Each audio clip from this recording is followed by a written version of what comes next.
ഇപ്പൊ ആൾക്കാർക്കാണെങ്കിലും കൂടുതലും വയലൻസ് ഭയങ്കര ഇഷ്ടമാണ്, ഒരു ഫീൽ ഗുഡ് അല്ല. ഇപ്പൊ നമ്മുടെ സലീം ചേട്ടൻ അടുത്ത് പറഞ്ഞു നല്ലൊരു കോമഡി മൂവി ഇറങ്ങുന്നില്ല, ആസ്വാദനം ഇല്ല, പലതും പൊളിറ്റിക്കൽ കറക്റ്റ്നെസ് നോക്കിയിട്ട് പോകുന്നത്. വിജയ് പടം അല്ലെങ്കിൽ അല്ലു അർജുൻ പടം ആ നിലവാരം താഴ്ച വന്നിട്ടില്ലേ? അത് ഞാൻ മനസ്സിലാക്കിയ എങ്ങനെയാണെന്ന് നോക്കിയാൽ പറയാം. നമ്മൾ നേരത്തെ പഠിച്ചു വന്നതെന്ന് പറയുമ്പോൾ, വളർന്നു വന്നതെന്ന് പറഞ്ഞാൽ പഴങ്കഞ്ഞിയും കുടിച്ച് വീട്ടിലുണ്ടാക്കുന്ന സാധനങ്ങളും കുടിച്ച് കപ്പ പുഴുക്കും ഉണ്ടാക്കി ചാളയും മത്തിയും അയിലയും കിട്ടണമെന്നുണ്ടെങ്കിൽ അതും കഴിച്ചാൽ വന്ന്. ഇപ്പോഴത്തെ നമ്മുടെ പിള്ളേർ എന്താണ് കഴിക്കുന്നത്? ഹോർമോൺ കുത്തിവെച്ചിട്ടുള്ള മന്തിയും കുന്തിയും. അയ്യോ, ഈ കുന്തി വാക്കിനി പറഞ്ഞു എന്ന് വെച്ചാൽ എൻ്റെ ദൈവമേ, ഞാൻ കുന്തി പറഞ്ഞില്ല. നമ്മൾ മന്തി, ചിക്കനും മട്ടനും അതും ഇതും, പിന്നെ ബർഗറും, പിന്നെ ഈ പറഞ്ഞ ഫാസ്റ്റ് ഫുഡ് സംഗതി കുത്തി ഇറക്കി അങ്ങ് ചെന്ന് കൊഴുപ്പ് കൂടിയിരിക്കുന്ന കുറച്ച് പേർക്ക് ഈ കൊഴുപ്പ് എവിടെയെങ്കിലും കൊണ്ടുവന്ന് തീർക്കണ്ടേ?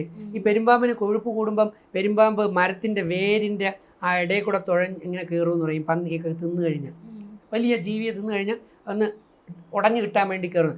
അതുപോലെ ചെന്ന് കയറി കൊടുക്കും. പക്ഷേ ഒരു കോമൺ സെൻസ് കൊണ്ട് ഓരോ കുട്ടികളും ആലോചിക്കേണ്ടത്, വൃത്തികേട് പറയാൻ, തെണ്ടിത്തരം പറയാൻ, തെറി പറയാൻ ഏതൊരു വ്യക്തിക്കും പറ്റും. എനിക്കും പറ്റും, വർക്കിക്ക് പറ്റും, സനയ്ക്കും പറ്റും, ആർക്കും പറ്റും.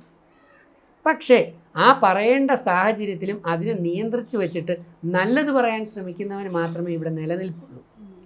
ആദ്യം പറഞ്ഞ വേണ്ടാത്തത് പ്രവർത്തിക്കുകയോ ചെയ്യുകയോ ചെയ്തു കഴിഞ്ഞാൽ നമ്മൾ ഒരു സമയം കൊണ്ട് പോലീസിലെത്തും. അന്ന് മുമ്പ് നമ്മളെടുത്താൽ, മുമ്പത്തെ സ്കൂളിൽ അധ്യാപകരുടെ മുമ്പ് നമ്മൾ കരഞ്ഞിട്ടുണ്ട്, പാരൻസിൻ്റെ മുമ്പിൽ കരഞ്ഞിട്ടുണ്ട്, പാരൻസിൻ്റെ അടി വാങ്ങിച്ചിട്ടുണ്ട്, അധ്യാപകരുടെ ഗുണപാഠമായിട്ടുള്ള അടി കിട്ടിയിട്ടുണ്ട്. അതായി ഇപ്പോൾ ഹൈക്കോടതി പറഞ്ഞത്, കുട്ടിയുടെ വിജയത്തിനും രക്ഷയ്ക്കും വേണ്ടി അധ്യാപകർ ശിക്ഷിക്കുന്നത് തെറ്റല്ല. പക്ഷേ ഇന്ന് കുട്ടി പാരൻസിൻ്റെ മുമ്പ് കരയാറില്ല, നിർബന്ധ ബുദ്ധിക്കേ കരയാറുള്ളൂ കേട്ടോ. ഇല്ലാത്ത മൊബൈൽ പൈസ ഇല്ലെങ്കിൽ അത് വാങ്ങിക്കാൻ നിർബന്ധം. എല്ലാ കുട്ടികളും അല്ല, കുറച്ച് കുട്ടികൾ. പിന്നെ ടീച്ചേഴ്സിൻ്റെ മുമ്പിൽ അവർ കരയാറില്ല, ബോൾഡാണ്. അവരിപ്പോൾ കരയാറുള്ളത് പോലീസ് പിടിച്ചു കഴിയുമ്പോൾ പോലീസിൻ്റെ മുമ്പിലും പിന്നെ ജയിലിലും കിടന്നാണ് കരയുന്നത്. ആരായി കുട്ടികളെ ഇങ്ങനെ ആക്കിയത്? കുട്ടിയാണോ ഇങ്ങനെയായത്? ഒരിക്കലും കുട്ടി അങ്ങനെ ആവില്ല.